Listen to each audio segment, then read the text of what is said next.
really never disappear. But you can override old habits with new habits. You can override old idiosyncrasies with new idiosyncrasies, and that's why we're here. It would be awful to have to relearn some things over and over and over again. We're thankful that we can put it and automate it in our life. And our brain does that naturally because our brain is constantly trying to make things easier on us. It's trying to free up the gray matter so we can automate so many things in our life. And the devil knows that.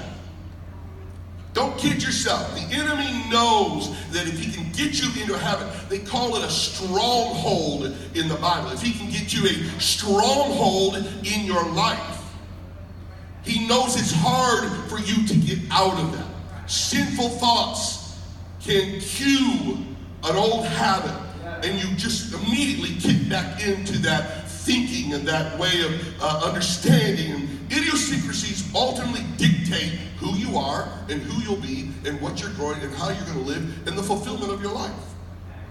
So the very first week we talked about showing up.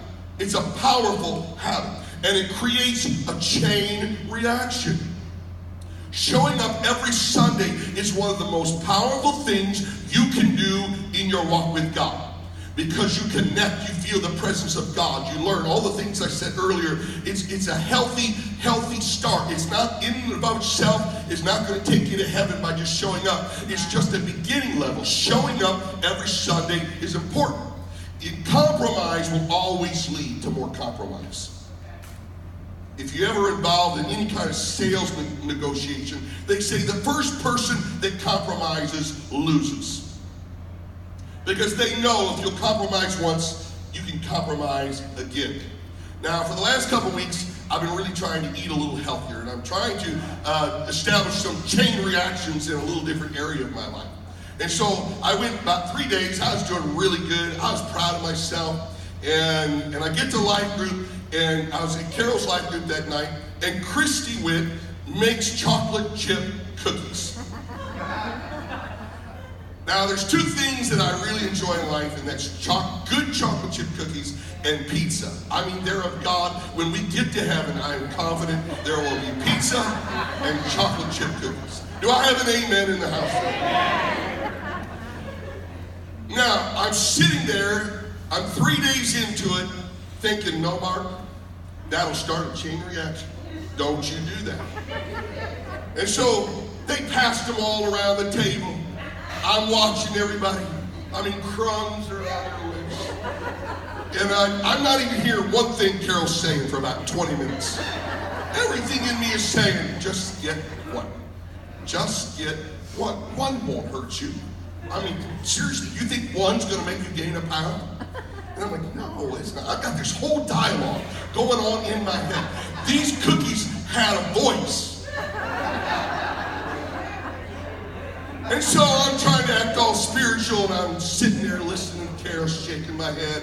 I'm not hearing one thing. All I can think about is these cookies. They've already made one round, and they're sitting in the middle of the table. So finally, after about 20 minutes, I just sort of,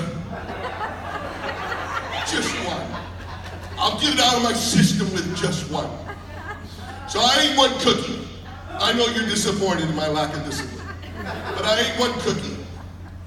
It was so good. I took little small bites because I wanted that cookie to last a long time. It didn't last long enough. Guess what? I needed another cookie.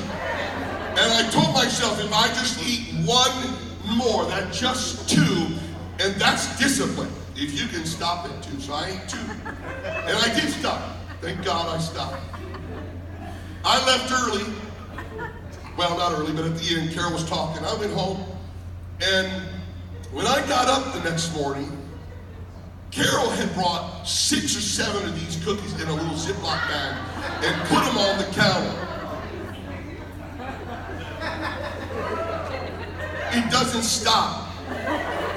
Compromise leads to compromise. Somewhere along the line, you've got to say, what kind of chain reaction do I want in my life?